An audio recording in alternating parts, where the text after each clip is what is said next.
Hello everybody, welcome back for another video. Hope you're all doing well as usual and having a great day. So Indonesia's central bank has released a statement declaring that they will take action against any cryptocurrency adopters in the country or any type of legal action against those who use cryptocurrencies as a method of payment within the country. So it's been a few years now since Indonesia actually stated that they don't care for, don't consider cryptocurrencies to be valid in their countries and don't want anything to do with them. But it seems like something has happened where they decided to come forward and say that they would take a slightly stronger stance over the last week or so. They made sure to emphasize multiple times when they were talking about this that cryptocurrencies and other virtual currencies are not valid forms of payment, that they are not legal methods of payment, and that the central bank does not recognize them, and that people are at risk if you use them within the country. Even worse than all of this, the central bank actually made a couple statements themselves, going on to say that any type of new financial innovation, digital or otherwise, must first be submitted to the banks, to the central bank for approval, and that all people using Bitcoin within the country will be dealt with.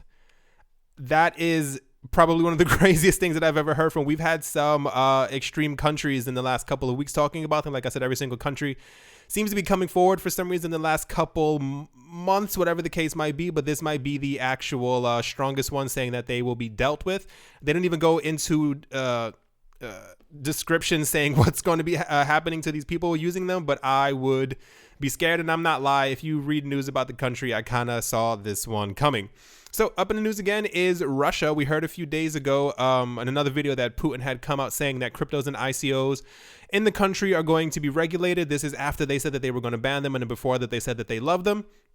So pretty much now in the country, we pretty much know that anything that isn't the ruble will not be allowed, and everything else has to be regulated.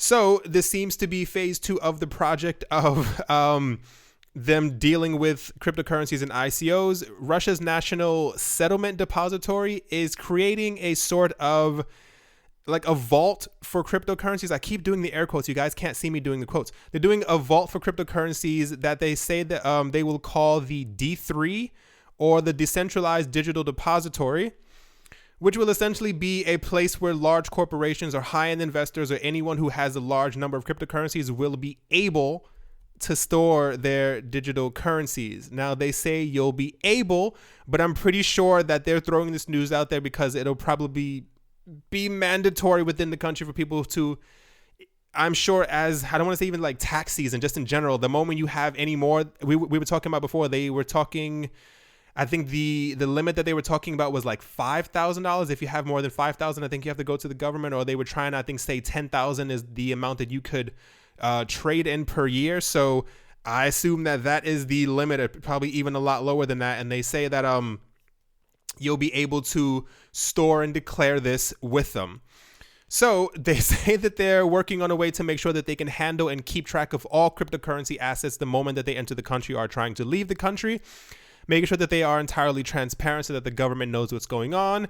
And they say that they hope that one day that it can serve as the country's cryptocurrency bank. I'm pretty sure this is all going to be mandatory. I don't know why they even said you'll be able to.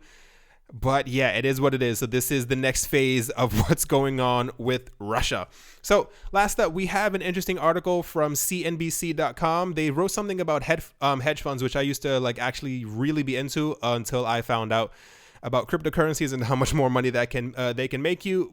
But of course, these weren't just the normal billion-dollar hedge funds that they were talking about on CNBC. They were talking about crypto hedge funds. There are apparently now over 120 hedge funds that are centered exclusively on digital currencies, with more than 90 of them appearing this year alone. We are not in November, and more than 90 of these things have completely popped up.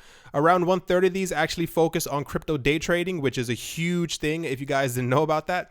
And many of them actually use automated trading crypto bots. I don't know if you guys have seen this before. They're going to be absolutely massive in the next couple of years. A lot of people who don't know that even the normal stock market that we have now is basically run by machines. The old way of people kind of screaming on the floor, saying buy and sell is completely almost done now, especially in a large number of places around the world. There are a large number of companies who, if you look around and they post huge gains on cryptocurrency trading or, making money with cryptocurrencies, nearly all of them are using these trading bots that actually run on AI and that are self-learning. So you pretty much put all the data inside of every single bit of cryptocurrency trading that you can possibly give the machine, and it learns from that and it trades against currencies. And some of these make as much as like 7% a day. This is why this is going to be absolutely insane. So if you haven't noticed by now, we are definitely in the future, as we have robots that make money for us 24 hours a day while we pretty much do whatever we want. A large portion of the a large portion of the 90 new hedge funds that have opened up are believed to have started because of the crazy price increases that we saw at the beginning of the year. Even more so, they're large. Me personally as well, these things are only just getting started. Everybody wants a piece of the pie. You guys, I'm sure, have noticed all your friends talking about them. I meet people all the time who just happen to know what Ethereum is now, which is absolutely insane. So especially as these things continue to go on and cryptocurrencies are worth more and more, and we have all these valuations that Bitcoin was still being worth $1 trillion, you better believe that a large number of people will definitely be trying to get into these. It makes me really wonder how big these things will get within the next 10 years. And yeah, it'll be very interesting to note the growth in prices of these things as cryptocurrencies becomes more scarce and more people start hoarding them. There are a lot of people that I've said in other videos before, not to beat a dead horse, but guys, we are entering a period where people are just starting to hold on to these things, and this is why the prices are rising. But yeah, it's very good news that more and more people are getting access to these things, even if they are hedge funds and you need a bit more money. But I think there are even mutual funds. There are retirement mutual funds now that are centered around cryptocurrencies, which is also amazing. All right, guys, that is going to do it for this video. As always, I hope you guys enjoyed. Hope you guys have a great day. Hope you guys are enjoying wherever you are, and I will talk to you all soon. See you.